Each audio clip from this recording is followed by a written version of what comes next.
Magandang umaga mga kapatid, no? Our topic today is regeneration, the truth of being born again. So, ngayon po ay atin tunghayan ano po ba ang regeneration at bakit ba kailangan ng tinatawag nating bakit ba kailangan ma-regenerate po tayo o bakit sinasabi nila na yung naging born again, bakit ba mahalaga ito? At paano po ba ito nangyayari? Okay? So, tingnan po natin. In John chapter 3 verse 3 to 8, NIV version, in verse 3, Jesus replied, "Very truly I tell you, no one can see the kingdom of God unless they are born again." Okay. Malinaw po ang sinabi ni Kristo dito. No one can see the kingdom of God unless they are born again. Ang born again ay hindi po isang relihiyon, kundi ito po ay isang katangian ng isang tao na nagbago, no? Born again ay pagbabago ng iyong pagkatao, okay, ayon sa salita ng Diyos mula sa kadiliman, mula sa kasalanan patungo sa isang buhay na nasa liwanag, o nasa Panginoon. Sabi ng verse 4, how can someone be born when they are old? Nicodemus asked. Surely they cannot enter a second time into their mother's womb to be born. O, di ba? Ito yung tanong ng isang dalubhasa din ng kautusan, no? Tagapagturo ng kautusan na si Nicodemus. Jesus answered, very truly I tell you, no one can enter the kingdom of God unless they are born of water and the Spirit.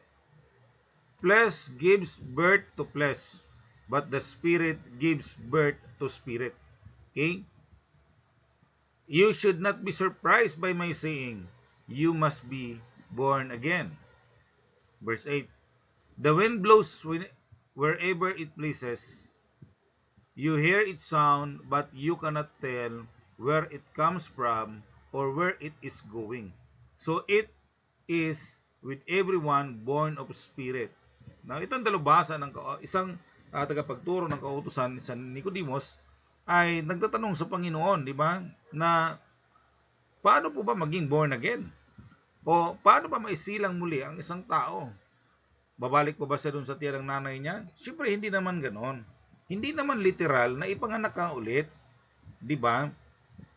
It is born in spirit, 'di ba? Kaya sabi ni Kristo,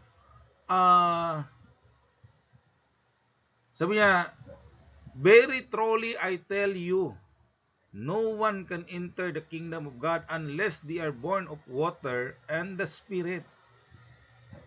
So, dito po natin makikita po mga kapatid, ang pagiging born again ay hindi pala talaga literal na born na isilang kang muli, kundi born of water and the Spirit.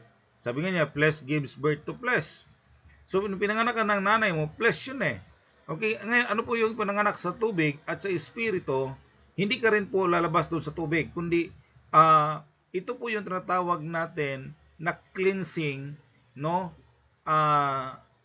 Sa ating tinatawag na water baptism, okay? Doon ka hinuhugasan. Yung water is yung paghugas, pag-alis ng kasalanan sa iyo. And the Spirit, yung pag-renew ng iyong banal, ng iyong spirito, no? At siya kasi ang maglagay diyan sa iyo. Kaya nga sabi dito ni Kristo, mahirap po itong unawain, no? At hindi mo unawaan ng mga taong hindi pa nangunahan ng banal na espiritu. Sabi kasi niya dito, ang hangin kahit saan yan umihip, narinig mo yung sounds pero hindi mo alam saan yan pupunta at saan yan nanggaling. Ganon po ang ipinanganak sa espiritu, na only the Spirit knows kailan ka ipapanganak sa espiritu, kailan ka ipinanganak, no? Na yung kailan ba nagkaroon ng pagbabago yung buhay mo. Only God knows yan. Okay? It is the works of the Spirit. Di ba? Kaya nga, hindi mo maintindihan kung hindi mo naman naranasan na na-born again ka. Hindi mo naman, kung hindi mo naranasan kung paano ka nga binago ng Diyos. Di ba? So, kailangan magkaroon po ng changes yung iyong buhay, no? Nung ikaw po ay nagkipag-isa kay Kristo, bagong nilalang ka, sabi nga natin. Isang bagong nilalang. Wala na yung dating pagkatao, bago na. Ibig sabihin, yung lahat yan, yung paniniwala mo, yung pananaw mo sa Panginoon, magbabago lahat yon. At mas lalo kang, mas makilala mo ang Diyos, no? Sa pagiging born again, mas lalo kang lalapit sa Panginoon. Di ba? A regeneration, so this is the definition, regeneration is a secret act of God in which He imparts new spiritual life to us. This is sometimes called born again. So that is a regeneration now. Secret act of God into a people na naniwala sa Kanya. No? Nilalagyan ka ngayon niya ng bagong espiritu. Okay? Yung espiritu na i-acknowledge ang Diyos. Ina-acknowledge natin si Kristo. Okay? So ulitin ko, ang born again ay hindi relihiyon, kundi ito yung pagbabago ng isang tao tungo sa buhay na mayroong Diyos at naniniwala sa Diyos at may takot sa Diyos. Okay? Regeneration is a total work of God. In John 1 verse 12 to 13 states, "But to all who did receive Him, to those who believe in His name, He gave the right to become children of God." Verse 13, "Children born not of natural descent, nor of human decisions or a husband's will, but born of God." Ikaw naniniwala, no? Sabi nga dito, na tumanggap at naniniwala kay Kristo, no? Yung tinatawag na His John is about Jesus, no? Yung tumanggap kay Kristo, okay, at sumampalataya kay Kristo ay binigyan ng karapatan na maging anak ng Diyos. So ang pagiging anak mo, anak ka ng Diyos, ay sabi niya hindi ito natural descent o tinatawag yung isinilang ka sa laman. Hindi ganon. Ang pagiging anak mo ng Diyos is the will of God na binigay sa iyo na maging anak ka niya. Okay? So, wala kang gawa doon, kundi it is God's way, it is God's work para ka maging anak niya. No? So, to become a children of God, the requirements is to receive Jesus and to believe Him. Okay? That's the requirement sa buhay natin para maging children of God po tayo. Hindi mo kailangang ipanganak mula sa isang babae. Kasi natural 'yon, no? Tayo sinilang naman talaga tayo mula sa tiyan ng ating nanay, no? Pero ito gawa ng Diyos na ikaw po ngayon ipanganak at maging anak ka ng Diyos, no?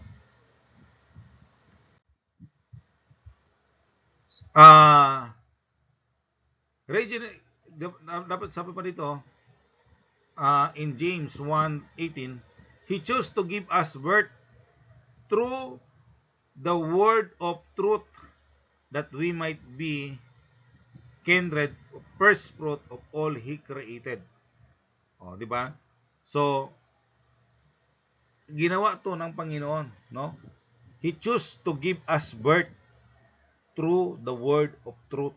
So, yung pagkasilang sa atin, okay, sa pamagitan ng salita niya, na siyang nagbibigay sa atin ng tawag doon, yung way, paano ka ba maging anak ng Diyos sa pamagitan ng word of truth, no? This regeneration was predicted by prophet Ezekiel. Sabi dito in Ezekiel 36 verses 26 to 27, "I will give you a new heart and put a new spirit in you. I will remove from you your heart of stone and give you a heart of flesh. And I will put my spirit in you and move you to follow my decrees and be careful to keep my laws. So, dito, nakita na po ni Prophet Ezekiel yan. Yung gusto ng Diyos na mangyari. No? Kasi ang mga tao, hindi talaga sumusunod sa utos ng Diyos. Napakatigas nila. Di ba kaya ang ginawa ng Diyos, siya mismo gumawa ng paraan. Kaya sabi niya, bibigyan ko kayo ng bagong puso at bagong espiritu. Okay? Tatanggalin ko yung dati nyong puso, mga tigas nyong puso, mga pusong bato. Di ba? And I give you a heart of flesh para masunurin. No? I will put my spirit in you and move you to follow my decrees and be careful to keep my laws. Ang isang taong na born again ay handa sumunod sa utos ng Diyos. Walang paligoy-ligoy, 'di ba? Walang reservation, no? Kundi you have to follow the will of God sa buhay na ito. So, yun po yung tinatawag nating na born again. Handang mamatay, okay? Just to protect the faith na mayroon sila. Handa po nilang ipaglaban yan. Handa po nilang buhay nila ang maging kapalit. Handa po nilang ibigay yan. Okay? Kasi they want to follow the will of God sa buhay nila. Kaya may mga tao na nakikita mo dati, ang pamumuhay nila ay nasa makamundong bagay, pero ngayon gusto ng Diyos babaguhin sila. Okay? Para lahat ng tao nakasunod sa tamang instruction ng Panginoon. 'Di ba? Hindi ka nagagawa ng kasalanan. You are now on the light. So, once you are on the light, wala na pong sin na hahadlang na hindi ka na dapat laging namumuhay sa kasalanan. Kasi nga pagsunod sa utos ng Diyos ay tungo sa buhay na kabanalan. Okay? Letter D, God the Father and the Son works together for the regeneration. Diba? Sabi dito in Ephesians chapter 2 verse 4 to 5, but because of His great love for us, God who is rich in mercy made us alive in Christ even when we were dead in transgression. It is by the grace you have been saved. And sabi ng 1 Peter, praise be to God and the Father of our Lord Jesus Christ. In His great mercy, He has given us new birth into a living hope through the resurrection of Jesus Christ from dead. So malinaw po yung mga kapatid na sinasabi po dyan. Di ba? Na ang Diyos, no, because of His great love for us, di ba? At sa kanyang maraming habag, okay? He made us alive with Christ even when we are dead. Yung pagkaroon ng buhay, no? At sabi ito mula sa kamatayan. Yung kamatayan na tinutukoy dyan, hindi yung namatay na physically, kundi spiritually dead. Okay? Because of transgression. Dahil yan sa pagkasala natin. We are spiritually dead. Hiwalay ka sa Diyos. No? At ang tawag ng Diyos yan ay patay ka spiritual. Wala kang buhay. Pero nung ikay naniwala kay Kristo, nagkaroon ka doon ng buhay. Okay? You are now alive in Christ. Okay? So, ang Diyos ang dahilan. Di ba? Ang Diyos ang may gawa. Okay? Dahil sa maraming biyaya na mayroon siya. Okay? At dahil din sa pag-ibig niya. No? And, of course, Jesus Christ, di ba? Our Lord and Savior, in His great mercy, no? He has given us new birth into a living hope sa pamagitan ng kanyang kamatayan doon sa cross. Di ba? The resurrection of Jesus Christ from the dead. Pagpapakita na ang tao na sumampalataya kay Kristo may buhay na walang hanggan. Di ba? Nung pinakita po yung pinakita ng Diyos sa pamagitan ni Kristo na siya nabuhay mula doon sa kamatayan. Okay? God made you alive with Christ, for He forgave all our sins. He canceled the record of the charges against us and took it away by nailing it to the cross. Colossians chapter 2 verse 13 to 14. See, you are alive with Christ. Pinawalang sala ka, inalis yun, pinatawad ka ng Diyos sa iyong mga kasalanan. He canceled the record of the charges against you, no? nung pinako si Kristo sa krus. Okay? So, ang regeneration, gawa ng Diyos yan. Hindi po gawa natin yan. Ang tao, kahit anong gawin mo, kahit anong turo mo sa Kanya, ang Diyos pa rin ang may gagawin para ang taong yan maborn again.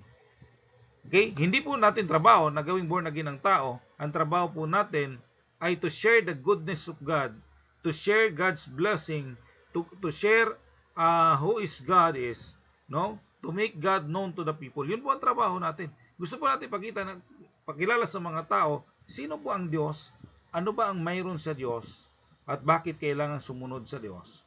Okay? And only God transform the heart, transform the mind of the people.